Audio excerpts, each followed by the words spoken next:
Let's get to today's action on a lot of other stocks. Larry Shover, he's CIO of SFG Alternatives. We usually see Larry at the CME. He's here in New York today, and he sees the market moving higher and has three ways to make you money. Also joining us from the pits of the CME is Michael Gurka. He's from Chicago-based Spectrum Asset Management. So, Michael, let us first talk about the Fed.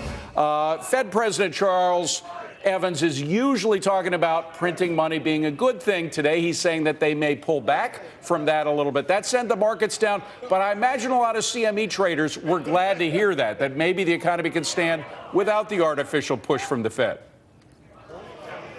Well, there's a dual nature to that kind of commentary also, and most people would look at it not from a market standpoint, that things are getting healthier and the economy is growing and the Fed is stepping back a little. But I'll tell you, there's still a major difference between Wall Street and Main Street in that dichotomy, and you're starting to see that in the payroll number.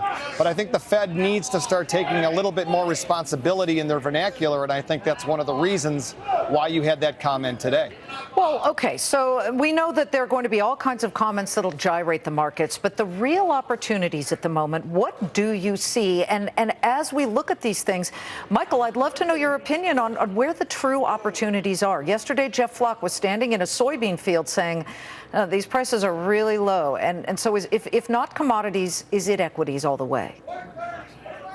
No, I would agree with the commodities front just because specifically it's been beaten up for way too long, at least in the last couple of quarters. And in particular, it's not just the marquee names of precious metals like gold or even this certain pullback we're about to see here in crude oil, but it is the grain markets, because historically this is the time of the year when you've been seeing that rally, and we haven't seen that, and it's not necessarily weather related. I don't think it has anything to do with demand or supply right now. I just think it's a cheap product. So if you want to look at commodities, that is one way of looking at it.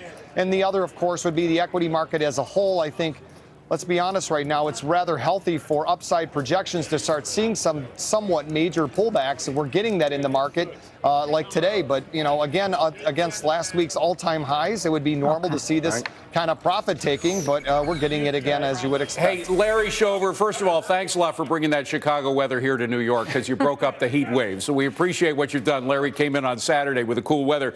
Even if the Fed does begin to taper, and when you have liberals like Charles Evans, who's very liberal in his printing policies, say that maybe the Fed should print a little less, that's something. But even taking that into account, should I be putting more of my fixed income, if I have some, over to equities, no matter what the Fed does? Yeah, on a relative basis, you should. I mean, I would not be in fixed income at all. And relative speaking, you really need to be in the equity market. I mean, that's not to say we can't have some type of debacle, but relative to fixed income, equities are the way to go. And David, really the best way right now is to hedge that either with options or with buying the VIX. VIX is like 12.5 right now, a 5-year low. There's no reason why you shouldn't buy the VIX against an equity portfolio. Okay, so Larry, show us the money. Where do you see opportunity, whether it's sectors? We'll get to your names in just a moment, but where's that chance to make money between now and the end of the year? I still think it's financials and materials, and I thought that all year long. And I think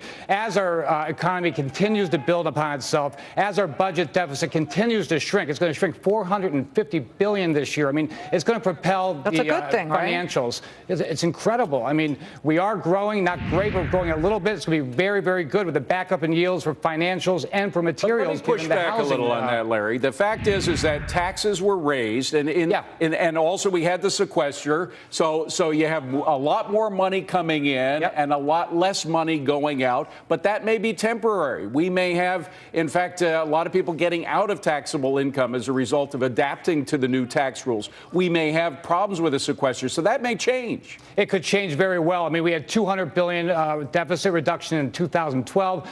$450 billion is projected for this year. You're right. It could be temporary. I guess we need more blue dog Democrats and Rockefeller Republicans to get together and realize we need to continue to shrink our deficit. But that said, things are going in the right direction. We're growing at a 1.5%, and it's stunning to think with the restraint we've had with all the taxes and the sequester cuts that we've grown as much as we have. So it's a good time for equities as long as you're hedged.